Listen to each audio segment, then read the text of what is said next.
do you think are the most influential prime ministers of the UK? Now, that's a question that can ignite a lively debate.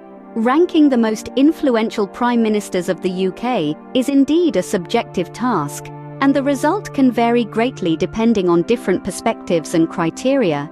For our list, we've considered a variety of factors that demonstrate influence.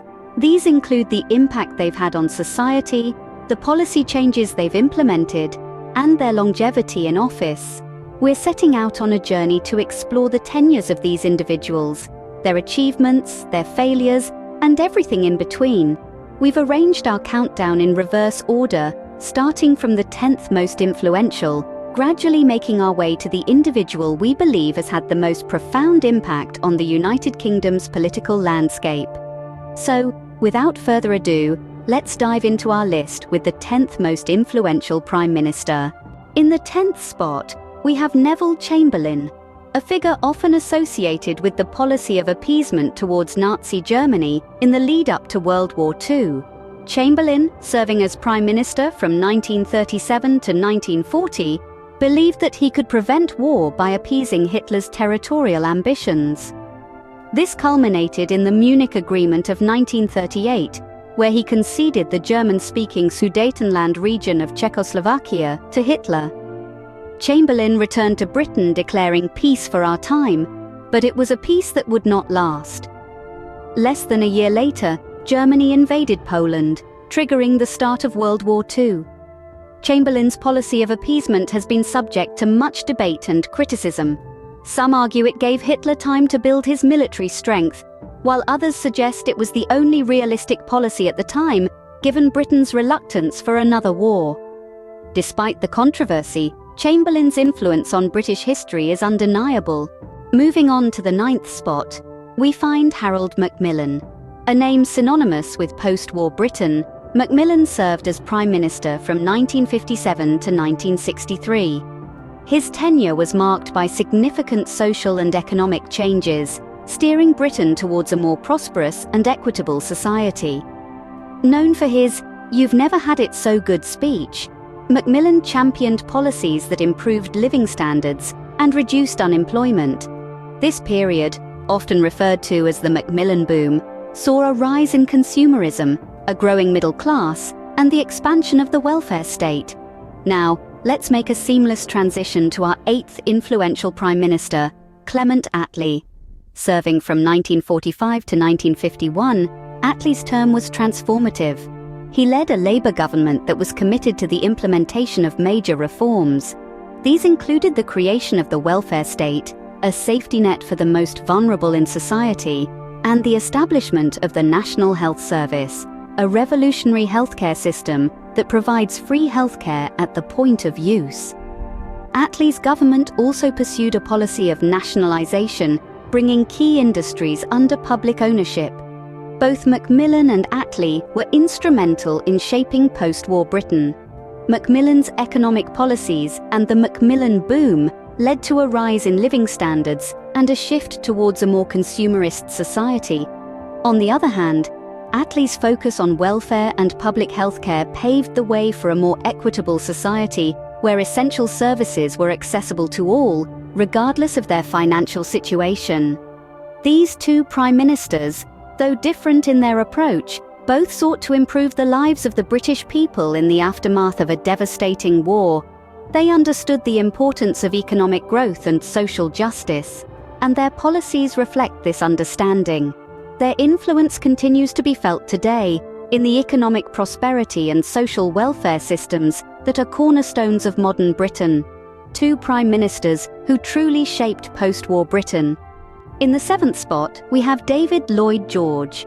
A man of humble beginnings, his rise to the top was as remarkable as his tenure as Prime Minister. Lloyd George was at the helm during one of the most tumultuous periods in British history, World War I. His leadership was instrumental in guiding Britain through this global conflict, but his influence extended beyond the battlefields. He was a passionate advocate for social reform, introducing pensions and unemployment benefits, laying the groundwork for the modern welfare state. His People's Budget of 1909 is still considered a milestone in British social policy. Lloyd George, thus left an indelible mark on British society, a legacy that continues to resonate today. As we move to the sixth spot, we encounter a figure who was as divisive as she was influential: Margaret Thatcher. The Iron Lady, as she was often referred to, was Britain's first female Prime Minister.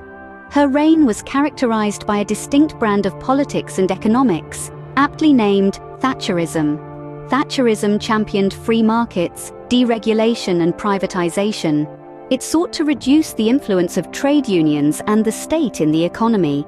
Thatcher's policies, while controversial, brought about significant changes to Britain's economic landscape. Her tenure saw the decline of the manufacturing sector and the rise of the service industry, shaping the UK's economy as we know it today. Margaret Thatcher, like David Lloyd George, was a transformative figure. They each had their distinct vision for Britain and pursued it with unwavering determination. Their policies and leadership styles may have been different, but the impact they had on Britain was profound. Two prime ministers who left their mark, for better or worse. At number 5, we have Tony Blair. A dynamic force in British politics, Blair led the Labour Party into the 21st century with a modernising zeal that would usher in a new era for the party. His leadership style was characterised by a charm that appealed across party lines and a knack for political manoeuvring that saw the Labour Party secure 3 consecutive general election victories. His time in office was marked by a series of reforms that sought to reshape the political landscape of the country, with a focus on devolution, constitutional reform, and the promotion of social justice. This modernising drive was instrumental in rebranding the Labour Party and widening its appeal to a broader demographic. Yet, Blair's tenure was not without controversy. His decision to back the United States in the Iraq War drew significant criticism and remains a contentious point in assessments of his legacy. Despite these controversies, there's no denying the significant impact Blair had on the Labour Party and the country. Transitioning from the modern era to the tumultuous times of World War II, we find Winston Churchill at number 4. Revered for his indomitable spirit and powerful oratory, Churchill is widely regarded as one of the greatest wartime leaders in history. His tenacity and decisive leadership during World War II played a pivotal role in ensuring Britain's survival during its darkest hour. Churchill's impact extends beyond his wartime leadership. His post-war vision for a united Europe laid the groundwork for the European Union, and his domestic policies saw significant reforms in housing and social security. However, like Blair, Churchill's legacy is not without controversy. His handling of the Bengal famine and his views on race and empire have drawn criticism. Despite these criticisms, Churchill's leadership during World War II and his contributions to post-war Europe cement his place among the UK's most influential prime ministers. Two leaders who faced and navigated through significant challenges. Both Blair and Churchill were transformative figures in their respective eras, shaping the course of British history through their leadership and the decisions they made. Coming in at number 3, we have William Ewart Gladstone. Known as a dominant figure in 19th century politics, Gladstone's reforming zeal set him apart. He served as Prime Minister 4 times, more than any other politician of his time. His passion for change led to significant reforms, including the introduction of secret ballots for voting and the Education Act, which established compulsory elementary education. Gladstone's impact was profound, shaping the political landscape of his era and beyond. But let's move on to number 2 on our list, Harold Wilson. Wilson led the Labour Party through a transformative period in British society and politics. His tenure was marked by significant social and cultural change. From the abolition of capital punishment to the decriminalisation of homosexuality and abortion, Wilson's government was at the forefront of liberal reforms. He also oversaw the introduction of comprehensive education and the Open University, broadening access to education for millions. Wilson's influence was transformative, and his legacy continues to shape British society today. And now, we come to the number 1 spot. The title of the most influential Prime Minister of the UK goes to none other than Sir Robert Walpole. Considered the very first Prime Minister of Great Britain, Walpole's long tenure and political acumen set the foundations for the office of Prime Minister as we know it today. His ability to maintain stability and prosperity during his 21 years in office, despite numerous challenges, is a testament to his leadership. Walpole's influence extended far beyond his time, as his role helped define the responsibilities and powers of future prime ministers. And there you have it. From Gladstone's zeal to Walpole's foundational influence, these are the prime ministers who have left an indelible mark on the UK's history.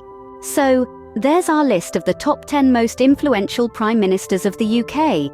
We began with Neville Chamberlain, known for his controversial appeasement policy, and moved on to Harold Macmillan, who navigated the nation through significant post-war changes.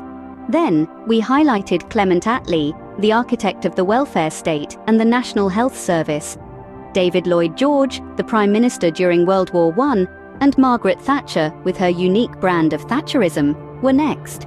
Tony Blair, who modernised Labour, and Winston Churchill, the indomitable wartime leader, made our list as well. We also acknowledged William Ewart Gladstone, a giant of 19th century politics, and Harold Wilson, who oversaw a transformative period in British society. And of course, we ended with Sir Robert Walpole, the man considered to be the very first Prime Minister of Great Britain. Remember, this list is subjective and open to interpretation, so feel free to share your own thoughts or make your own list. Who would make your list? We look forward to hearing your thoughts.